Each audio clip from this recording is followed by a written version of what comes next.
I love Monster Hunter games, so much in fact that the series has become my detox game, something to play when I feel stressed or upset to lift my spirits. If I have the time, I hop into my guiding lands every once in a while and bully some Ruiner Nergigantes, or spar against Primordial Malzeno, simply because I'm bored.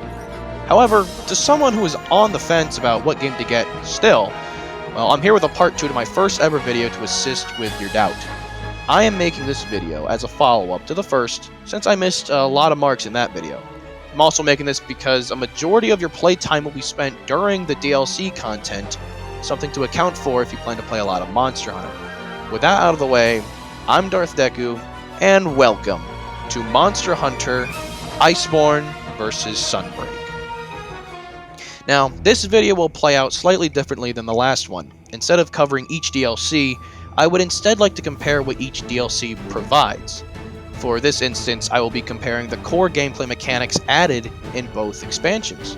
Unique to World and Iceborne is the Slinger, a tool mounted on your arm that allows you to fire rocks, dung pods, and the like at your foes.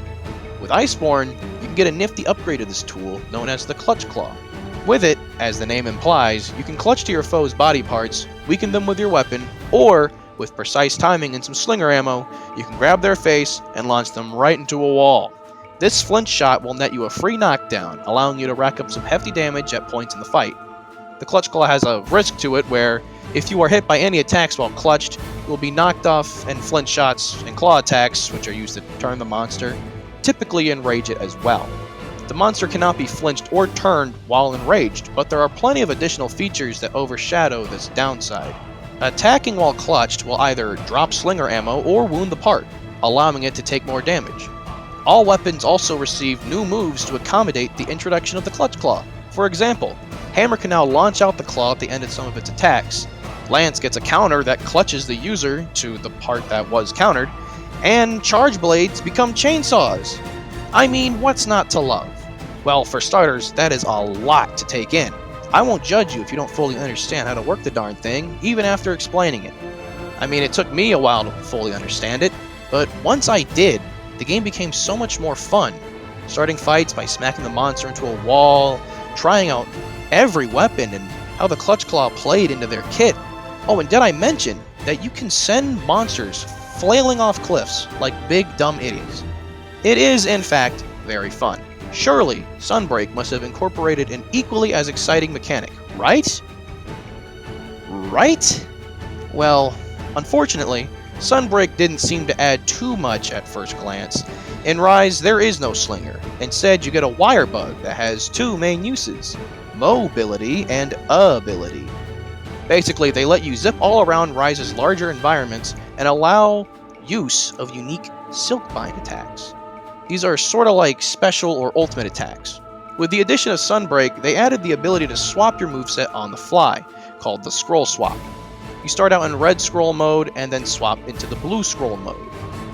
You could hypothetically have a moveset for Gunlands that has more counters or defensive capabilities, but then swap to a more offensive build in an instant. On paper, it doesn't look like they added too much here. Granted, they did add some new moves that you can equip on your weapons, but it still doesn't seem like anything when compared to the Clutch Claw. It's when you get to the end game and access the much later armors that you see the full potential. Because let me tell you, there are some impressive armor skills in this game.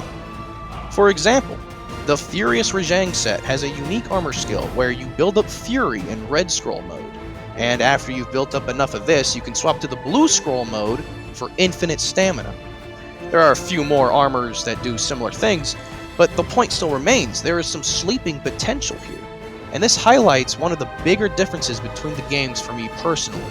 World is very focused on getting the next best set of gear until you reach the best you could possibly get, but Rise is more focused on experimentation, because while there are inherently better options for armor, there are also more interesting and gimmick-based armors at your disposal.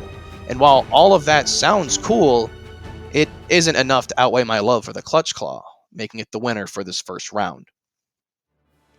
Next up, I would like to highlight all the monsters added in each expansion and how the rosters compare before and after the DLCs. Looking at the numbers, World added 19 new monsters, with 14 returning from prior games. We could also count the 3 crossover monsters as original to world as well, making it a 22 to 14 ratio. And at a total of 36 monsters. It's very impressive. But with Iceborne, this number nearly evens out with a 39 to 31 ratio. 39 new monsters and 31 returning. An astonishing 70 total monsters, nearly doubling their original roster. Like, they got some heavy hitters this time around too. Practically all the prior flagships, interesting new elders, and tons of fun subspecies of their original monsters from World.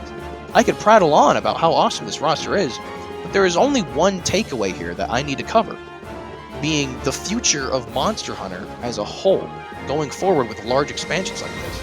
In the past, if they wanted to add this interesting content in later, they would make a completely different game.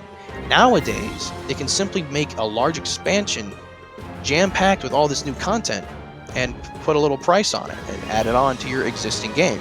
And I think it is exactly this reason that Sunbreak somewhat flopped in my eyes. When you go from something so clean and pristine as Iceborne and practically downgrade to Rise with almost no improvements in Sunbreak, which has the same price as Iceborne, you know, it feels like you're playing a demo of a different game, of a different Monster Hunter. That's what Rise and Sunbreak feel like to me. It's just barely missing that extra sliver of content to launch the game into stardom. Something is just missing. And the roster highlights this, with 17 original monsters and 28 returning for a total of 45 in base Rise. You know, it doesn't sound too bad, but then Sunbreak has 34 original monsters and 44 returning, making a total of 78. Now, what exactly does this prove? I made it sound as if Sunbreak and Rise would have less to offer, but with 8 more monsters than World and Iceborne? It must be better. No, that's not exactly how it works, especially when a third of the monsters are subspecies or variants.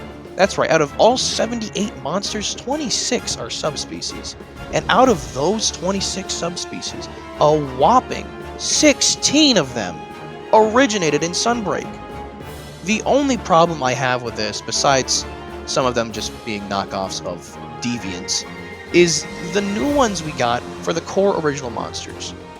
In World, we got interesting variations of Anjanath, being Fulgur Anjanath. We got Coral Pukei-Pukei, Seething, Bazelgeuse. But in Rise, of the 4 subspecies of the core roster, 3 of them have to do with fire. And 1 of them already did fire.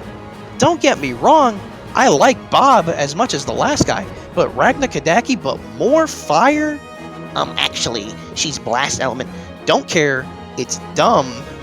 They could have made it thunder, so her webs could be like an electric fence or a power line. She could have sent out like her little minions. Such a cool idea. But no, now she does a little more fire. Before I blow a gasket, let's crown World the winner again and move on. Now, I'm going to cover the endgames of both expansions. After the main story of Iceborne and Sunbreak is finished, you've got some repetitive yet fruitful content lined up. In Iceborne, you have the Guiding Lands. Someone at Capcom basically said, well, what if we combined all the existing locales into one locale? And that is the Guiding Lands best summed up. Killing certain monsters in certain regions will level up that region and allow even tougher monsters to appear in that region. Eventually, powerful tempered versions of monsters and even elder dragons will begin to appear. Why exactly would you go about this slaughter spree? Well, because every monster drops an exclusive part to the Guiding Lands. On top of this, there are tempered versions of these tempered drops that come from the tempered versions of the monsters, and special crystals that drop from tempered things. And those crystals are used for basically all the endgame content. Mainly they are used for augments, which I will touch on in a second, but they are also used for layered armor and drip. Beyond the Guiding Lands, there are other things, but I'm getting ahead of myself. On the other side of the spectrum, in Sunbreak, there are anomaly quests. The blood bugs from the storyline of Sunbreak are sucking blood from monsters now and and now they're stronger, I guess.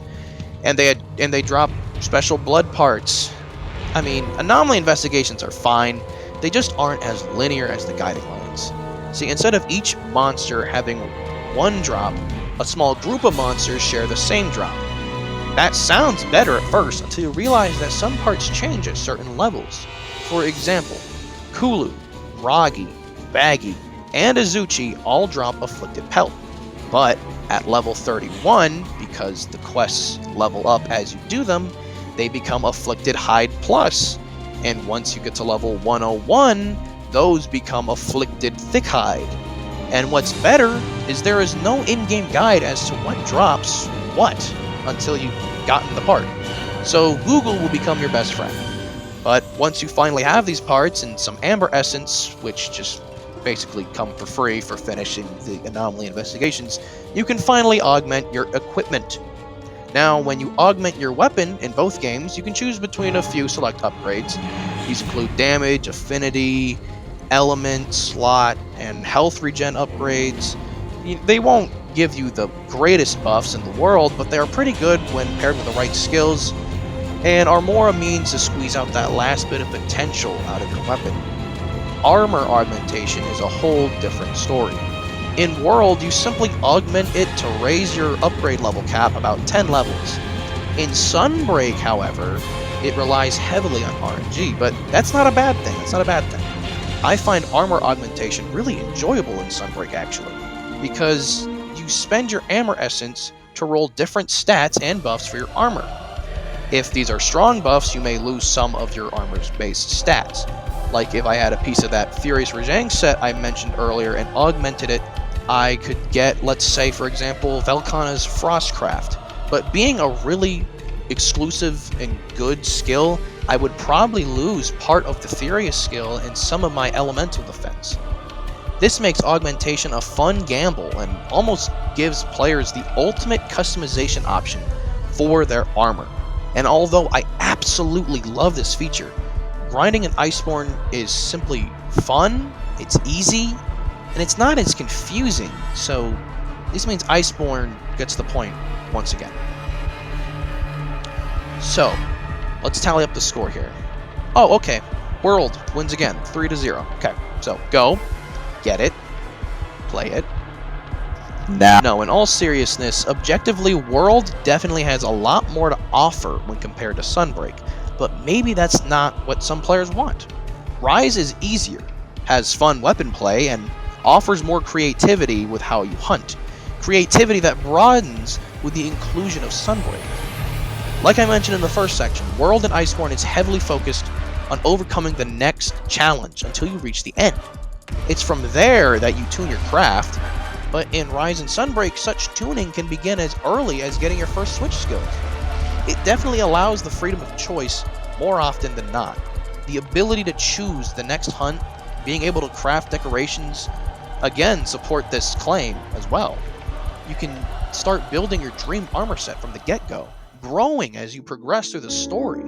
In conclusion, World is much more fun from a Monster Hunter standpoint, and Rise is more enjoyable from a combat standpoint. I hope you guys understand what I mean, and furthermore, I hope you guys enjoyed this video and are willing to leave a comment about your thoughts on the matter.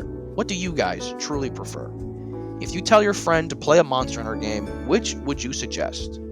Would it even be either of the two I'm covering today? You know, the 20th anniversary is nearly upon us, and with it will hopefully be a big game reveal. There's no better time to get back into Monster Hunter, so I hope to see you out there hunting.